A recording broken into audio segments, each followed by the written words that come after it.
Qin Yichan tersapu. Dia tidak bisa melihat kepalanya sekilas, dan ada tulang yang bergetar. Tetapi sekarang sangat rapuh, dan sulit untuk menunjukkan kekuatan iblis yang mengerikan tahun ini. Qin Yichan tahu bahwa meskipun perang Lik melibatkan banyak hal, bahkan ras tirani yang muncul pada saat itu kurang lebih terlibat. Tetapi dalam analisis terakhir, itu adalah perselisihan yang diprakarsai oleh klan iblis kuno. Klan iblis yang diperoleh menolak untuk menerimanya dan tidak ingin berlutut di bawah klan iblis kuno, sehingga darah mengalir ke sungai. Dunia di depannya membuat Qin Yichan merasa bahwa jalan itu hancur. Saya tidak tahu berapa banyak kekuatan klan iblis yang jatuh ke dalamnya. Kebencian jiwa iblis berlangsung lama, seolah-olah itu berubah menjadi tanah yang ganas di mana tidak ada makhluk yang bisa menginjakkan kaki. Tidak heran dikatakan bahwa ras monster tersebar dan kejam. Qin Yichan bergumam pelan. Tetapi sesepuh dari klan Dike kembali ke akal sehatnya. Saya tidak tahu berapa banyak orang kuat yang dimakamkan di medan perang ini. Pasti akan ada peluang di dalamnya. Tentunya kamu tidak perlu berpikir untuk menunggu waktu senggang. Karena dalam ratusan juta tahun, Tao Bao biasa bisa menjadi debu berdebu. Tapi dengan cara yang sama, kesempatan yang bisa diturunkan hingga saat ini pasti sangat menggemparkan. Masuk dan lihat. Qin Yichan dan kerumunan sekarang memiliki kepercayaan diri. Setelah semua, ada mantan dewa pedang yang memegang senjata kekaisaran, dan naga guntur bawaan. Sangat bermanfaat bagi mereka untuk bertemu dengan klan kaisar yang terpisah atau cabang dari klan monster kuno sekarang. Meski begitu, Qin Yichan terbang jauh dengan sangat hati-hati, karena langit berbintang ini masih memiliki kekuatan yang tersisa. Di beberapa tempat waktu terdistorsi, dan ketika berlalu, ia masih berupa daging dan darah. Tetapi jika sedikit terlibat, ia akan berubah menjadi tulang yang layu. Beberapa area bintang hancur seperti cermin pecah, dan tidak ada tulang yang bisa mencekik manusia. Bahkan ada lebih banyak tempat yang dipenuhi kabut beracun, yang sulit dibubarkan setelah bertahun-tahun. Tidak ada yang berani mendekatinya, dan langit berbintang langsung membeku menjadi sepotong es. Saat disentuh, semua bintang membeku menjadi terak es. Ada juga beberapa wilayah bintang yang memancarkan kekuatan iblis yang ganas, dan bahkan raungan iblis bergema. Tampaknya melibatkan orang-orang kembali ke zaman kuno di mana tanah pecah hari itu. Qin Yichan sangat berhati-hati, dan menghabiskan 2 bulan penuh, tetapi menemukan bahwa tidak banyak peluang. Tetapi banyak bahaya. Tapi tiba-tiba, Lei Qiu berdiri di tengah langit berbintang. Hidungnya sedikit gemetar. Aneh, apakah kamu mencium bau wangi? Keharuman. Qin Yichan melihat sekeliling dan menemukan bahwa ribuan kaisar yang kuat saling memandang tanpa merasakannya. Ya, wilayahmu tidak sebaik aku, jadi aku tidak menyadarinya. Orang terkuat di tempat kejadian tidak diragukan lagi adalah Lei Qiu, dan dia adalah naga asli Lei Ze. Tubuh naga asli dapat digambarkan sebagai keberadaan kekaguman semua ras. Senior, aromanya apa? Lei Qiu sedikit mengernyit. Aroma apa? Harumnya sangat harum. Qin Yichan dan Kong Wu saling memandang. Aroma yang sangat harum. Apa deskripsi ini? Tapi Lei Qiu melihat ke kedalaman langit berbintang, dengan cahaya tajam di mata naga itu, di sana. Semuanya, mungkin kita benar-benar menemukan peluang besar. Menunggu aroma Xian Shen Guo, aku sudah mencicipinya, bahkan Dao Guo, tapi sama sekali tidak semenarik wewangian ini. Mata Lei Qiu sangat menakjubkan. Dan yang terpenting adalah dengan keharuman yang menggoda, kita bahkan belum menemukan sumber dari wewangian itu. Jika kita benar-benar menemukan kesempatan itu, para tetua dari klan Dike tidak bisa membantu tetapi menantikannya.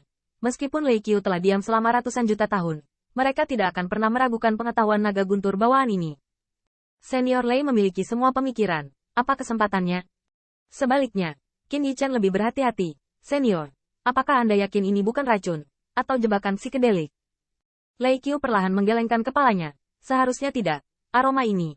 Yah, misteri. Aku benar-benar ingin menemukannya dengan cepat.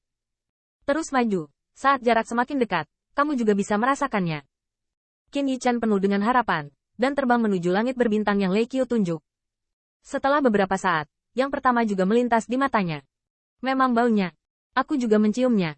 Begitu ucapan ini keluar, klan Kaisar Ke tidak bisa menahan diri untuk tidak terkejut. Anda tahu, wilayahnya lebih baik dari Qin Yichan, dan persepsinya dilampaui oleh yang terakhir. Qin Yichan berkata dengan suara kental, saya adalah dewa bawaan, dan aroma ini bukan hanya aroma mulut dan perut, tetapi juga menarik dan mempengaruhi prestise saya. Qin Yichan berpikir lama, dan perlahan mengucapkan 2 kata, Dao Xiang. Dao Xiang. Klan Dike terpana beberapa saat, tapi Dao Xiang pernah mendengarnya. Tetapi masalahnya mereka semua adalah pendatang, belum lagi makanan biasa dan duniawi, yaitu buah suci dan daging hewan suci. Semua jenis makanan lezat telah dicicipi. Aroma biasa tidak mungkin membuat mereka begitu bersemangat. Coba lebih dekat. Kerumunan itu terbang lagi, dan tiba-tiba ujung hidung klan Dike tua bergerak, dan dia terkejut. Baunya, baunya. Aroma ini sangat halus dan tidak terlihat, tetapi tampaknya menggugah hati mereka, membuat mereka sangat rindu. Dan dengan perkembangan UXW, Bai Guanxing dan Kong Wu juga terkejut. Kesempatan besar, itu pasti kesempatan besar. Kesempatan seperti ini harus diperoleh. Bahkan Kong Wu bisa merasakan aroma seperti itu. Bisa dibayangkan aroma ini membuat Lei Qiu merasa lebih kuat dan menggoda. Setelah 3 hari penuh berbaris, bahkan pembangkit tenaga alam dewa dari klan Kaisar Ke semuanya tenggelam dalam aroma ini. Baunya enak, baunya sangat enak. Klan Kaisar begitu mabuk sehingga dia bahkan ingin melayang di langit berbintang seperti ini, selama dia memiliki aroma ini untuk memeliharanya. Kong Wu juga mengerti mengapa leluhur Lei Qiu begitu bersemangat. Aroma semacam ini tidak lagi dapat dijelaskan oleh indera dan rasa tertentu, tetapi terbenam di seluruh tubuh, ke dalam masing-masing kekuatan supernatural mereka.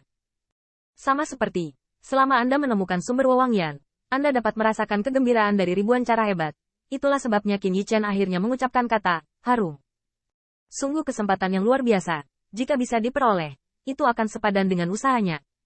Beginilah perasaan semua orang saat ini. Elder Dike dan Lei Qiu saling pandang. Mereka semua merencanakan seperti ini. Kita tidak boleh membiarkan orang maju dengan cepat. Kita harus mempercepat. Tetua klan Dike menangis dalam-dalam, dan segera mendesak basis kultivasi untuk berubah menjadi cahaya yang tersisa. Lei Qiu tidak mau ketinggalan. Dalam sekejap mata, ribuan pembangkit tenaga listrik ini berubah menjadi susunan cahaya yang perkasa. Qin Yichen juga terbang di garis depan. Dia hanya merasakan kesempatan di sini. Bahkan jika dia tidak dapat memulihkan perlombaan, kekuatannya bisa meroket, dan dia bisa bertarung melawan mereka yang menindas umat manusia dan membunuh leluhur. Nenek moyang benar. Setelah ratusan juta tahun, peluang biasa tidak ada lagi, tetapi yang bisa tersisa pasti peluang besar. Saat Qin Yichen memikirkannya, kecepatan terbangnya menjadi semakin keras, dan bahkan sayap ilahi emas hitam berubah. Namun, pada saat ini, dia melihat matanya bergetar.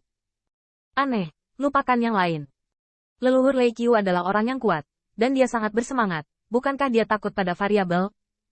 Saya tidak tahu apakah kewaspadaan yang telah ditanamkan melalui pengalaman yang tak terhitung jumlahnya, atau kekuatan yang bergejolak dan teriakan pembunuhan di depannya, yang membuat mata Qin Yichen berkedip.